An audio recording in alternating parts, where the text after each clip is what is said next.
Imagine picking up the phone to ask about your daughter's wedding, only to hear her husband sneer, "We tied the knot last weekend. Only the VIPs made the cut." Those words shatter your world, revealing the truth about the people you've sacrificed everything for. Stick around for a story of betrayal, courage, and a mother's fight to reclaim her life. It'll leave you speechless. In the quiet suburb of Willow Creek, Oregon, 62-year-old Evelyn Harper clutched her phone, her heart pounding with excitement.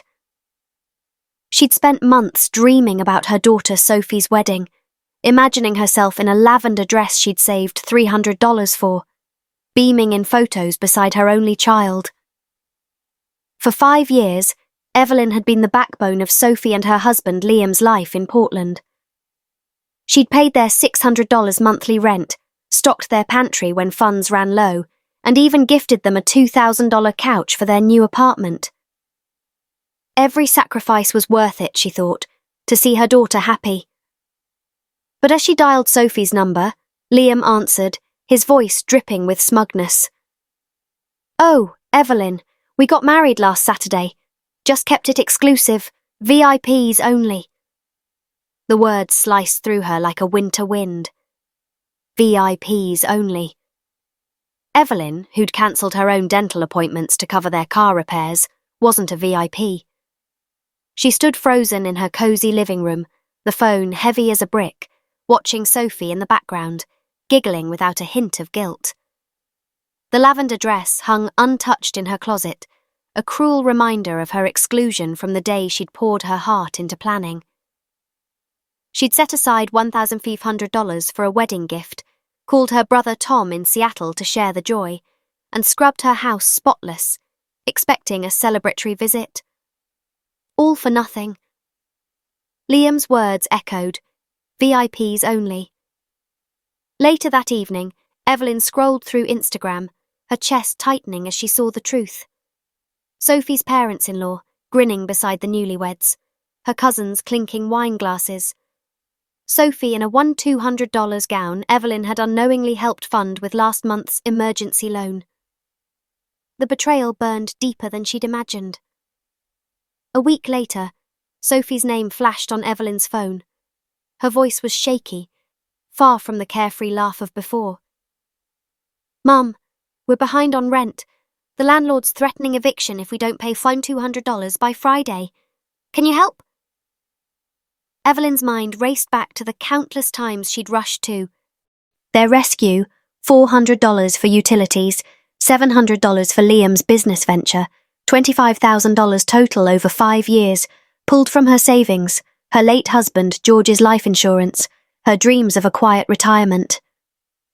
And now, after being sidelined from their wedding, they dared to call as if nothing had changed.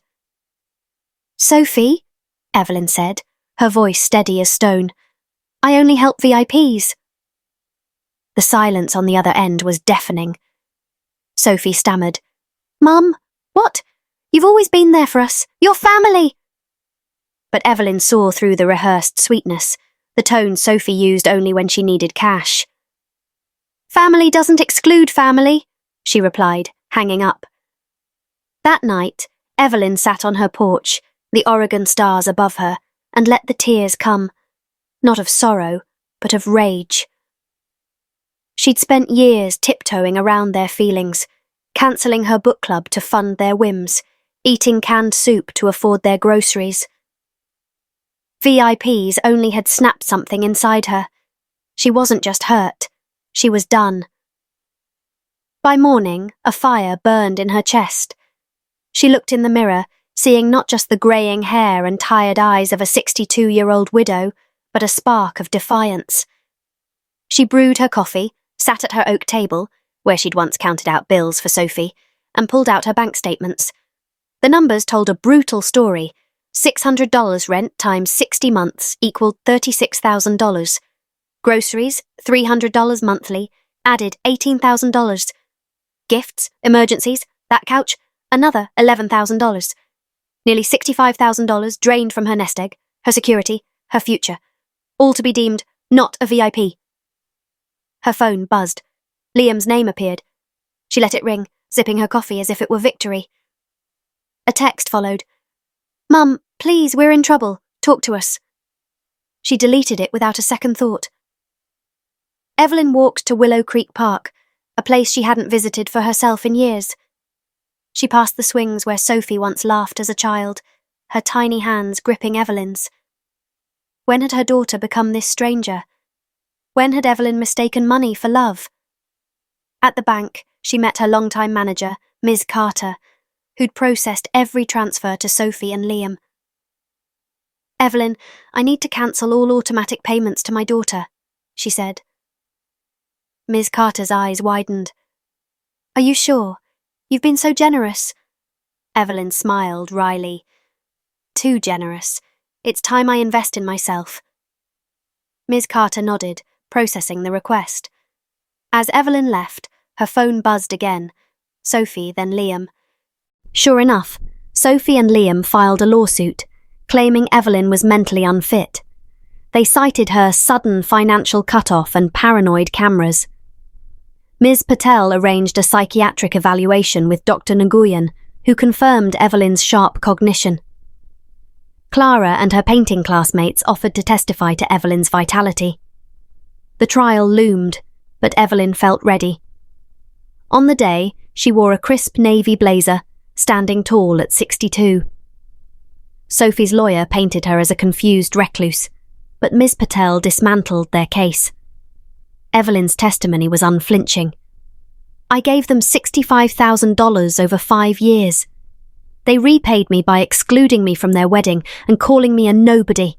I'm not incompetent. I'm awake." Dr. Nguyen's report and Clara's testimony sealed it. The judge ruled in Evelyn's favour, denying the guardianship request. Outside, Sophie's icy stare met Evelyn's calm resolve. That night, Clara hosted a celebration. "To Evelyn's freedom," they toasted. Months later, Evelyn sold her house, moving to a vibrant Portland loft. She donated $30,000 to elder abuse prevention, travelled to Italy, and painted daily. Sophie and Liam faded from her life, reportedly struggling to pay their own way. Under the stars, Evelyn reflected on her journey. She'd once equated love with money, but no more. At 62, she'd learned her worth wasn't in her wallet. It was in her heart, her art, her freedom. If this story moved you, hit that like button, share it with someone who needs to hear it, and drop a comment. What would you do in Evelyn's shoes? Subscribe for more stories of courage and transformation. Your support keeps these tales alive. Until next time, stay strong.